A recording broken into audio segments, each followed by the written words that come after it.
The transport shuttle landed with a soft hum on the crystal platform, looked out the window and felt her breath catch in her throat. The Galactic Academy of Diplomatic Sciences stretched before her like a dream made real. Towers of glass and light reached toward the purple sky. Bridges of pure energy-connected buildings that floated in the air. Creatures of every shape and size walked the paths below. She was really here, the first human to ever set foot in this place. Grabbed her single bag and stepped off the shuttle. The air smelled strange, like flowers and metal mixed together. Her legs felt weak, but she forced herself to walk with her head held high. She was representing all of humanity now. She could not look scared. A floating orb appeared beside her. It spoke in a calm, mechanical voice. "Human student, welcome to the Academy. Please follow this guide to your assigned quarters." She followed the orb through the crowded halls. Aliens of every kind passed her by. Some were tall and thin with too many arms. Some were short and round with skin that changed colors. Some floated. Some crawled. Some moved in ways that made her eyes hurt to watch. And all of them stared at her. Kept her eyes forward and kept walking. She had expected this. Humans were new to the galaxy. They had only made contact with alien life 10 years ago.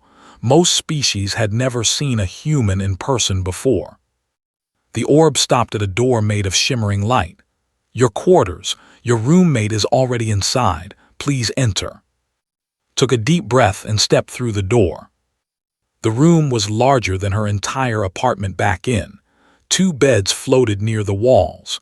Strange plants grew in pots that hung from nothing, and standing in the center of the room was her roommate. The alien was called had studied them before coming here. They had 6 eyes arranged in a circle on their face. Their bodies were covered in soft, gray fur. They walked on 4 legs but had 2 arms that ended in delicate 3-fingered hands. The looked at with all 6 of her eyes. "You are smaller than the files suggested," she said. Her voice was made of clicks and whistles, but the translator device in its ear turned them into words. "The files were probably based on our soldiers," replied. She set her bag on one of the floating beds.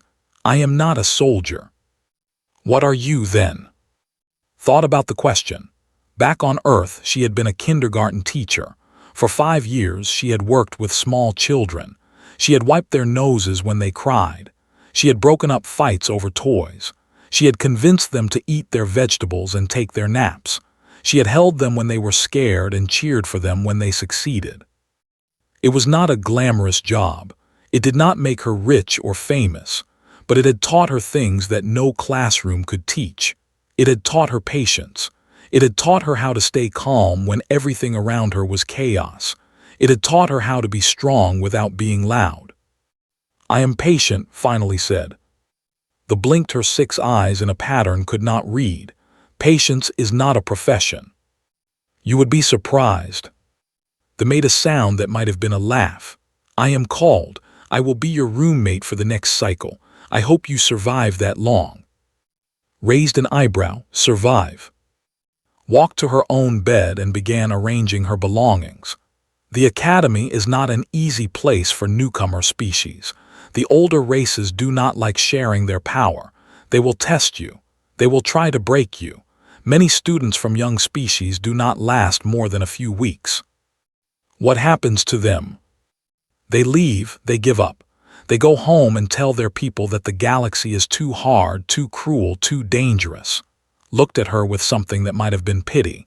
Humans are very new, very soft, very fragile. The others will see you as easy prey. Sat on her floating bed. It was surprisingly comfortable. "And what do you see me as?" Was quiet for a long moment. "I do not know yet. You are strange. You should be afraid right now. Your body shows the signs of fear. Your heart is beating fast. Your hands are shaking, but your eyes are calm. Your voice is steady.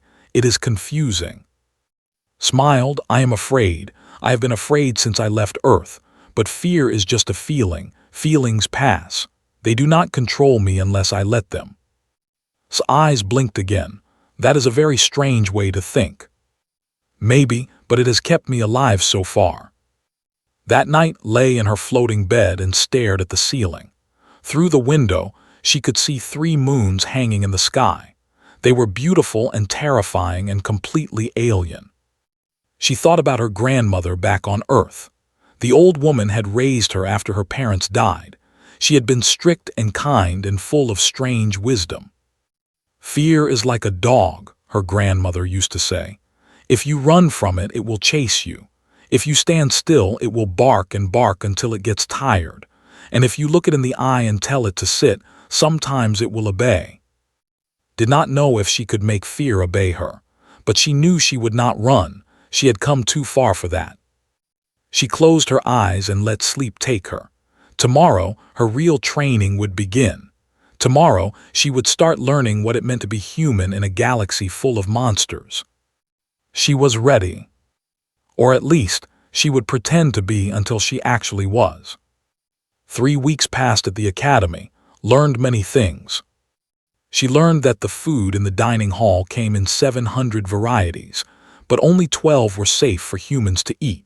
She learned that the gravity was slightly stronger than Earth, which made her legs ache at the end of each day. She learned that her classes were taught in a language called Common, which her translator handled well, but still made her head hurt after hours of listening. Most importantly, she learned about power. The academy was supposed to be a place of equals.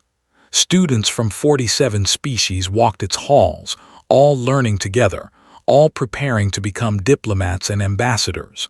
But beneath the surface, there were rules that no one talked about openly, rules about who mattered and who did not. At the top were the First saw them in her second week. They were massive creatures standing 8 feet tall even when they hunched. Their bodies were covered in hard, black shells like giant insects. Their heads had no eyes that she could see, only 2 huge mandibles that could crush stone. When they walked, the floor trembled. They had been part of galactic society for 10,000 years. They had fought in ancient wars and won. They had conquered worlds and built empires. Now they were diplomats, but everyone remembered what they used to be. Everyone was afraid of them. Below the were they like. They were not as strong, but they were many. Hundreds of attended the academy. They moved in groups, supported each other, formed networks of friendship and alliance that stretched across the galaxy. They had learned that numbers could be stronger than muscles. Then came the Moravians, beings of living gas contained in mechanical suits. They were the scientists, the inventors, the ones who built the technology that everyone else used. They did not fight with claws or numbers. They fought with knowledge. And knowledge learned was the most dangerous weapon of all. At the bottom were the newcomer species, the ones who had only recently joined galactic society, the ones who had not yet proven themselves. Humans were the Aval. Felt this every day. In class, when professors asked questions, they rarely called on her. In the dining hall, when she tried to sit with other students, they would find reasons to move away. In the halls, when she walked past groups of aliens, she heard whispers and saw looks that needed no translation. Weak, soft prey. Instructor 1 warned her about this during their weekly meeting. 1 was the only other human at the academy. He was not a student but an observer, sent by Earth's government to monitor progress.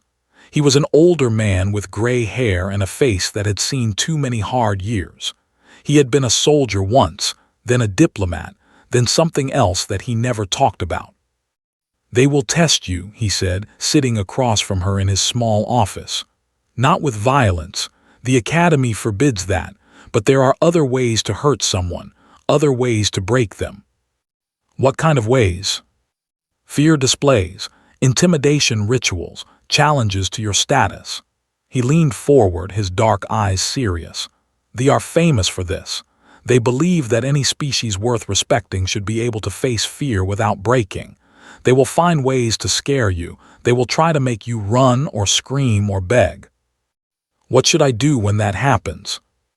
"Do not show weakness. Do not apologize. Do not try to explain yourself." He paused. "And whatever you do, do not fight back. That is what they want. That is their excuse to crush you. Nodded slowly, so I just have to take it. You have to survive it, there is a difference. One stood and walked to his window, looking out at the alien sky. The galaxy is not kind to the weak, but it respects those who endure. If you can face their tests without breaking, they will begin to see you differently, not as prey, as something else. As what? He turned back to her. That is what you will have to show them. That night sat alone in the garden behind the dormitory. Strange flowers glowed in colors that Earth had no names for. Small creatures with too many wings flew between the plants, making sounds like tiny bells. She thought about fear. All her life she had been afraid of things. As a child, she had been afraid of the dark. As a teenager, she had been afraid of failing her exams. As an adult, she had been afraid of being alone, of being forgotten, of living a life that meant nothing. But she had done all those things anyway. She had walked through the dark. She had taken the exams. She had kept living day after day, even when it felt pointless. Her grandmother had taught her that courage was not the absence of fear. Courage was being afraid and moving forward anyway. It was feeling your heart pound and your hands shake and still taking the next step. The aliens here thought humans were weak because they were soft and small. They did not understand that softness could hide strength. They did not know that humans had survived ice ages and plagues and wars. They did not realize that every human alive was descended from a long line of survivors, people who had faced death and chosen to keep going. Looked up at the unfamiliar stars. Somewhere out there, Earth was spinning in its little corner of the galaxy. 7 billion humans were living their lives, unaware of what was happening here, unaware that one small woman was carrying the weight of their reputation on her shoulders. She would not let them down. She would face whatever tests came her way. She would not run. She would not break. She would show these aliens what humanity was made of. Even if it killed her. The day of the demonstration started like any other day. Woke early, washed her face with water that tasted slightly wrong, and put on her gray student uniform. Was already awake, arranging her fur with a small brush. "You have advanced xenobiology today," said without looking up. "Be careful." "Why?" Paused her brushing. All 6 of her eyes turned too. Professor Morning-Tide enjoys practical demonstrations. Sometimes they are dangerous. "How dangerous?" "Last cycle a student lost an arm," went back to her brushing. "It grew back, of course. His species can do that, but I do not think humans can." Swallowed hard. "No, we cannot." "Then be careful." The xenobiology classroom was a large circular room with seats arranged in rising tiers around a central stage. Found a spot near the middle and sat down. Around her, students of every species filled the seats. She noticed that they had taken the highest tier, looking down on everyone else. A group of sat together in the corner, whispering among themselves. Professor Morning-Tide floated onto the stage. The professor was a Moravian, a cloud of green and purple gas contained inside a suit of shining metal. Its voice came from speakers on the suit's chest. "Today we will study predator psychology," the professor announced. "Specifically, we will observe how different species react to a threat stimulus. This will help you understand the biological roots of fear and how they affect diplomatic negotiations." A murmur ran through the class, felt her stomach tighten. "For this demonstration, I have acquired a live specimen, a creature that many of you have heard of but few have seen, a predator from the death world of 7. The murmurs turned to gasps. Someone near made a sound of pure terror. The Morning-Tide continued. "Had read about thee in her studies. It was considered one of the most dangerous creatures in the known galaxy, not because of its size, though it was large, not because of its strength, though it was strong, but because of how it hunted. The could smell fear. Not just the feeling of fear, but the actual chemicals that a body produced when it was afraid. Sweat, hormones. The tiny changes in body temperature and breathing that came with panic. They could sense all of it from a great distance, and once it smelled fear, it would hunt without stopping until its prey was dead. The more afraid you were, the more it wanted to kill you. "Please remain calm," Morning Tide said. "The containment field is strong. The creature cannot reach you. Simply observe and take notes on your own reactions." A shimmering wall of energy appeared around the central stage. Then, with a flash of light, the materialized inside it. His heart stopped. The creature was huge. When it stood on its back legs, it was easily 12 feet tall. Its body was covered in scales that changed color like oil on water, shifting from black to purple to red as it moved. It had no single face, only a wide head covered in dozens of eyes, each one glowing with a cold, hungry light. Where its mouth should be, there was only a vertical slit that opened to show rows and rows of teeth as thin as needles. It was the most terrifying thing had ever seen. The classroom erupted into chaos. The students bolted for the exits, their 4 legs carrying them faster than could track. They, despite their size and strength, pressed themselves against the walls, their mandibles clicking in a pattern that sounded like screaming. Even the Moravian suits began flashing red warning lights. Only stayed in her seat. Not because she was not afraid. She was terrified. Her heart was pounding so hard she could feel it in her throat. Her hands were shaking. Her body was screaming at her to run, to hide, to get as far away from this monster as possible. But she did not move. She had spent 5 years working with children, 5 years of tantrums and meltdowns and moments of absolute chaos. She had learned that panic spread like fire. If one child started screaming, soon they all would be screaming. The only way to stop it was to stay calm, to be the rock in the storm, to show them that everything would be okay, even if you were not sure it would be. She watched through the containment field. The creature was moving now, drawn by the flood of fear chemicals filling the room. Its scales had turned a deep, hungry black. Its eyes were scanning the crowd, looking for the most afraid, the easiest prey. Then its eyes found something else. A young student had frozen in his seat. He was smaller than the other, younger, his shell still soft in places. He was directly in this line of sight, and he could not move. His fear had locked his body in place. They began walking toward him. The containment field flickered. Morning Tide's suit flashed with alarm signals. "The field is weakening. Everyone remain calm. Do not add to the fear response." But no one was calm. The panic in the room grew thicker, heavier.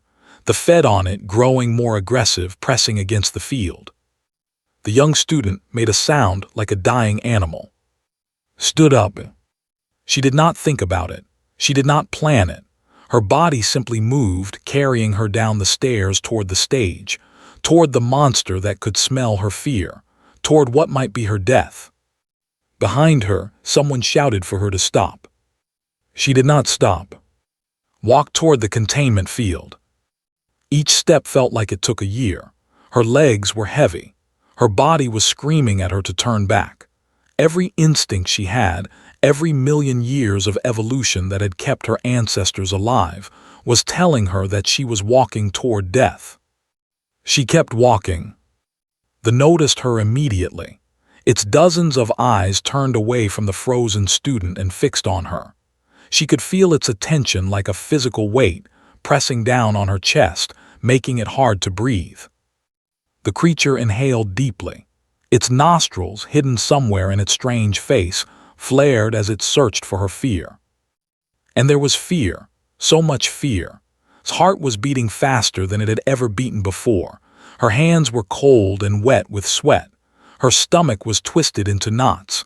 Every cell in her body was pumping out chemicals that screamed danger, danger, danger. They should have gone wild. It should have thrown itself against the containment field, desperate to reach her.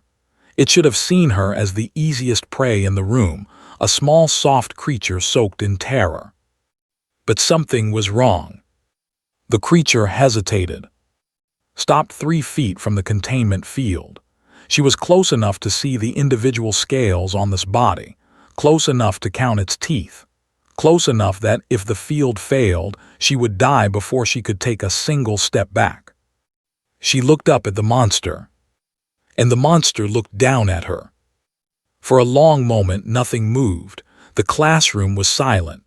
Even the panicking students had stopped to watch what was happening. No one breathed. They searched for something in its eyes. It could smell her fear, yes, but there was something else there too. Something it had never encountered before. Something that did not make sense. Calm. Not fake calm. Not the pretend bravery of someone who was about to break. Real calm. The calm of a still lake. The calm of a mountain that had stood for 1,000,000 years. The calm of someone who had looked fear in the face so many times that it had become familiar, almost friendly. Was afraid, but she was not controlled by her fear. She held it in her hands like a tool, like a weight she had learned to carry. It did not own her. It never had. "Sit down," she said quietly. Her voice did not shake. It was soft, gentle even, like she was talking to a scared child. Like she was back in her classroom helping a crying student through a bad day. They trembled. This was impossible. In 1,000,000 years of evolution, it had never encountered anything like this. Every creature it had ever hunted had either run or fought or frozen. Fear was the language of survival, and that was its master translator. But this human was speaking a different language, a language that did not understand. "It is okay," continued, still in that soft, calm voice. "I am not going to hurt you. No one here is going to hurt you. You are safe. We are all safe." They made a sound. It was not a roar or a growl. It was something smaller, weaker, almost like a whimper. Slowly, impossibly, the massive predator lowered itself to the ground. Its scales shifted from hungry black to a soft, uncertain gray. One by one, its dozens of eyes turned away from, looking at the floor, the walls, anywhere but at her. It was submitting. The classroom was absolutely silent. Turned away from and walked toward the frozen student. He was still stuck in place, his young body locked by terror. Up close, she could see that he was shaking so hard his shell was rattling. She reached out and put her hand on his arm. Her hand was tiny compared to his limb, barely bigger than one of his fingers. "It is okay," she said, using the same gentle voice. "You can move now. The danger is past, I promise." The young looked at her. His eyes, hidden somewhere in his massive head, finally focused on her face. "How," he whispered, "how did you do that?" Smiled. It was a tired smile, the smile of someone who had just climbed a very tall mountain and was only now realizing how high it was. "I did not do anything special," she said. "I just did not run." Professor Morning Tide floated forward. The Moravian suit had stopped flashing red, but its voice still sounded shaken. That was unprecedented. In 3,000 years of study, no one has ever achieved a submission response. The creature's biology should make it impossible. "What happened?" someone in the crowd asked. "I do not know," Morning Tide admitted. The human's fear response was active. The chemical signatures were clear, but somehow they interpreted them differently, as if the fear was there but not in control, as if the human was choosing to be afraid instead of being forced to be. Looked back at the creature was still lying on the ground, its gray scales making it look smaller somehow, less like a monster and more like a confused animal. She understood something then, something she had always known but never put into words. Fear was not weakness. Running from fear was not weakness. But standing in your fear, letting it wash over you without drowning, that was something else entirely. That was a kind of strength that had nothing to do with size or claws or mandibles. That was human strength. She turned back to the classroom full of aliens, all staring at her with something new in their eyes.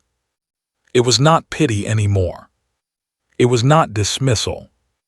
It might have been respect, or it might have been fear. was not sure which one she preferred. The story spread through the academy like fire through dry grass. By evening, everyone knew. The human had faced the human had made it submit. The small, soft creature from the young species had done something that warriors and hunters and soldiers had failed to do for thousands of years. Tried to avoid the attention. She went to her room and locked the door and told she did not want to talk, but even through the walls she could hear students in the hallway whispering her name. Watched her with all 6 eyes.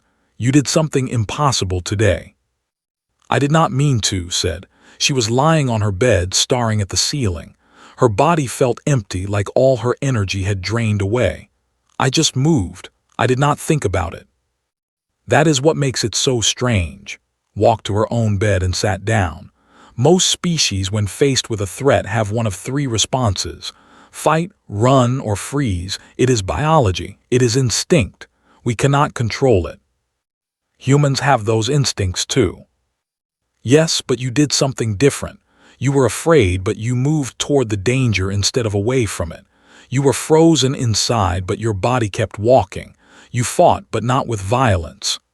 Eyes blinked in a pattern that now recognized as confusion. How is that possible? Thought about it for a long time. How could she explain something that felt so natural to her?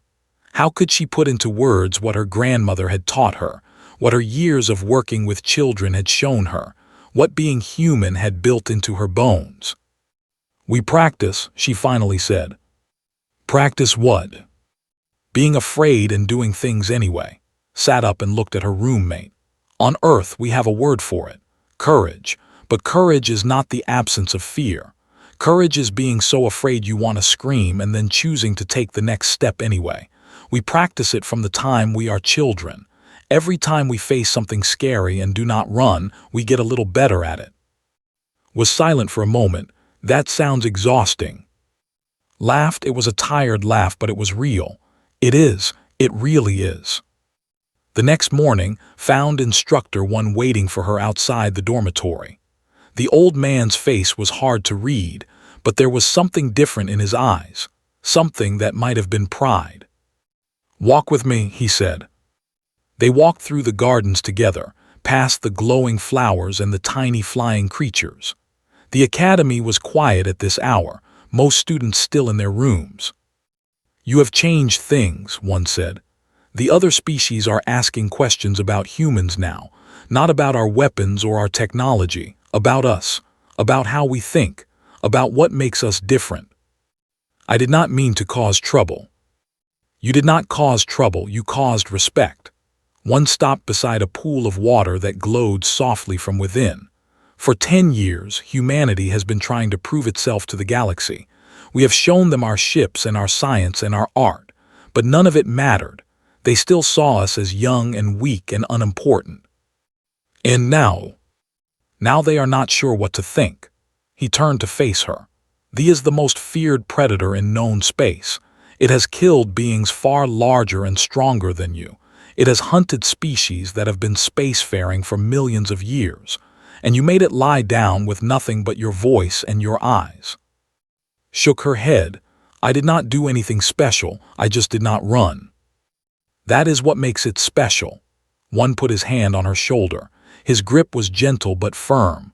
The galaxy is full of species that are stronger than us, faster than us, smarter than us. We will never beat them at their own games, but we have something they do not understand. We have the ability to be afraid and keep moving, to hurt and keep fighting, to fail and keep trying. Is that really so rare? Rarer than you know. One looked up at the alien sky. Most species in the galaxy evolved on safe worlds, worlds with stable climates and plenty of food and few predators. They became intelligent slowly, peacefully. They never learned to live with fear the way we did. And Earth? Earth is a death world. One smiled, but it was a hard smile. We survived ice ages that killed most life on our planet. We survived plagues that wiped out half our population. We survived predators that should have eaten us before we ever learned to make tools. Every human alive is descended from survivors. from people who should have died but refused to. Thought about her grandmother again. The old woman had survived a war, a famine, and the death of almost everyone she loved. She had kept living anyway. She had raised and taught her that life was hard but worth living. Maybe that was what being human meant. Not strength or speed or intelligence, just stubborn, endless refusal to give up. That evening, sat alone in the garden, watching the 3 moons rise. She thought about alone in its containment cell somewhere in the academy. She thought about the young student she had helped. She thought about all the aliens who were now looking at humans differently. She was still afraid. She would probably always be afraid.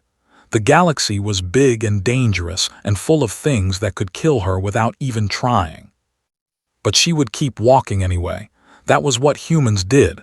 That was what she did. Somewhere on Earth, her grandmother would be proud.